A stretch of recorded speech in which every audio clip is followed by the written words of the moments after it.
परिच्छेद. सर्व याचिकादारांनी प्रस्तुतची याचिका हिंदू विवाह कायद्याचे कलम 13(ब) अन्वये निरंक जाबदाराविरुद्ध दाखल केली आहे. सर्व याचिकादारांनी अशा प्रकारे मागणी केली आहे की सर्व याचिकादारांना संमतीने घटस्फोट घेण्याची परवानगी देण्यात यावी व तारीख 25/12/2011 रोजी हिंदू रीतिरिवाजाप्रमाणे याचिकादार पती पत्नीचा झालेला विवाह विच्छेदन करण्यात यावे व कायमस्वरूपी विवाह संबंध संपुष्टात आणण्याची परवानगी देण्यात यावी. परिच्छेद. प्रस्तुतच्या याचिकेची वस्तुस्थिती थोडक्यात अशा प्रकारे आहे की सर्व याचिकादार कथन करतात की याचिकादार रुपाली उर्फ मनीषा काकासाहेब गोटे व काकासाहेब परसराम गोटे ह्या दोघांचा तारीख 25/12/2011 रोजी हिंदू रीतिरिवाजाप्रमाणे विवाह संपन्न झाला आहे आणि विवाहाच्या तारखेपासून त्या दोघांचे नातेसंबंध पती पत्नीचे आहे आणि लग्नानंतर काही महिने त्यांचा संसार कसाबसा झाला आणि त्यानंतर त्या दोघांमध्ये छोट्या छोट्या कारणावरून वाद होत होते. त्या आचार विचार व राहणीमानामध्ये त्यांना तफावत जाणवली आणि म्हणून याचिकादार पती पत्नी जानेवारी 2012 पासून एकमेकांपासून वेगळे राहत आहे. सर्व याचिकादार कथन करतात की त्यांचे नातेवाईकांनी त्या दोघांचा सुखाने संसार करण्यासाठी त्यांच्यात मध्यस्थी करण्याचा प्रयत्न केला, परंतु दोघे याचिकादार पती पत्नीने राहून संसार करण्यास नकार दिला. त्या दोघांना वैवाहिक संबंधातून कुठलेही अपत्य प्राप्त झाले नाही.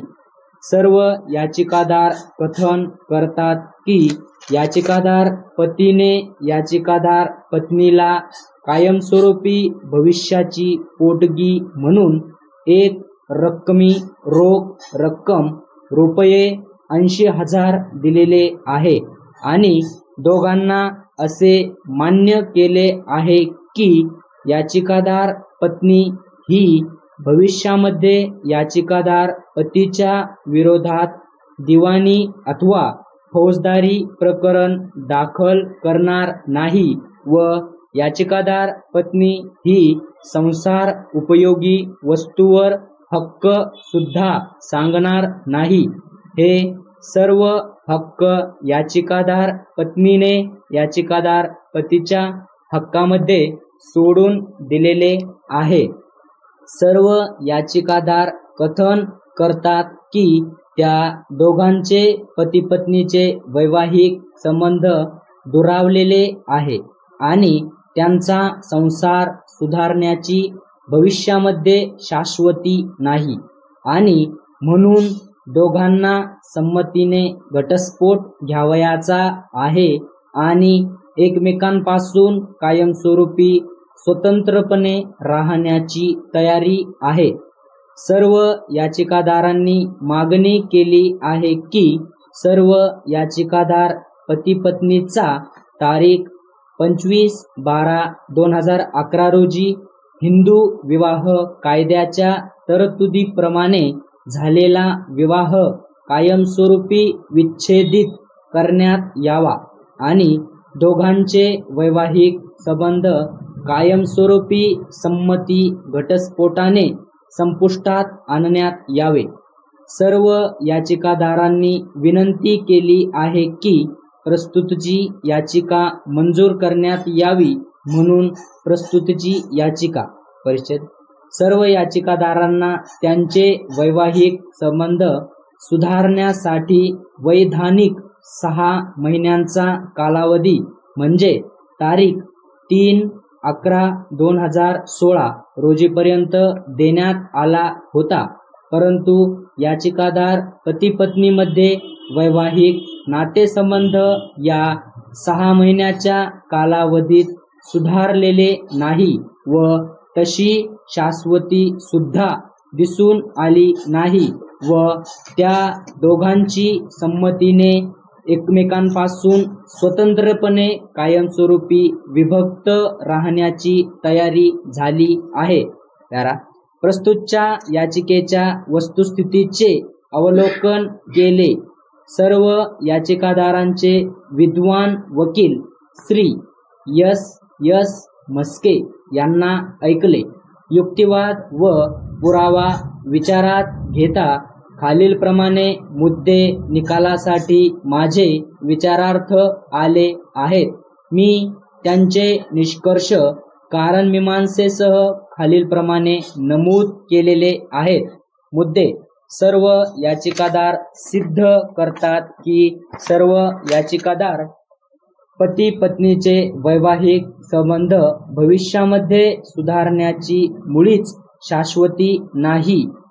परिच्छेद: सर्व याचिकादार संमतीने घटस्फोट कलम 13(b) हिंदू विवाह कायद्याचे तरतुदी अन्वये मिळण्यास पात्र आहे का? होकारार्थी. आदेश व हुकुमनामा कोणता? कारणमीमांसा. परिच्छेद: सर्व याचिकादारांनी तोंडी साक्षी पुराव्याकामी 2 साक्षीदार तपासले आहे. याचिकादार काकासाहेब ने स्वतःला निशाणी 6 ला तोंडी साक्षी पुराव्याकामी तपासले आहे. रुपाली ने स्वतःला तोंडी साक्षी पुराव्याकामी निशाणी 7 ला तपासले आहे. सर्व याचिकादारांनी दस्तऐवजाकामी लग्नाचे छायाचित्र दाखल केले आहे. मुद्दा क्रमांक 1 व 2 करिता. परिच्छेद: काकासाहेब व रुपालीचे विद्वान वकिलांनी युक्तिवादामध्ये प्रतिपादन केले आहे की या न्यायालयाने वैधानिक 6 महिन्यांचा कालावधी पती पत्नीला वैवाहिक विवाह संबंध सुधारण्यासाठी दिलेला होता आणि तो कालावधी तारीख 3/11/2016 रोजी संपलेला आहे.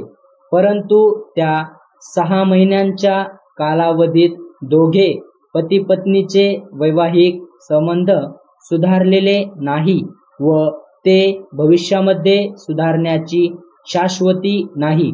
तसेच काकासाहेब ने रुपाली पत्नीला कायमस्वरूपी पोटगी रक्कम ₹80,000 दिली आहे आणि ती रक्कम रुपालीने स्वीकारलेली सुद्धा आहे आणि त्यामुळे आता दोघांमध्ये कुठलेही पोटगीचे आर्थिक देणे घेणे शिल्लक राहिलेले नाही आणि त्या दोघांना संसार करण्याची इच्छा सुद्धा नाही.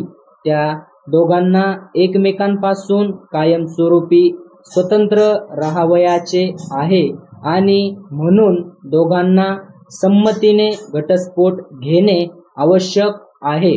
परिच्छेद: काकासाहेब व रुपालीच्या विद्वान वकिलांचा युक्तिवाद व दस्तऐवजी पुरावा विवाहाचे छायाचित्राचे अवलोकन केल्यानंतर हे स्पष्ट होते की ते दोघे पती पत्नी आहेत.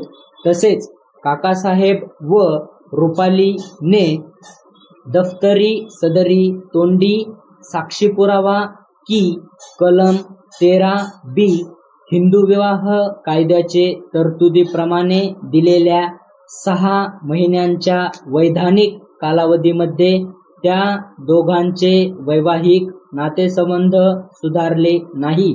त्या दोघांनी एकमेकांपासून कायमस्वरूपी विभक्त राहण्याचे ठरविले आहे. त्या दोघांचा संसार भविष्यामध्ये यशस्वीरित्या सुधारेल अशी त्यांना शाश्वती नाही. स्टॉप.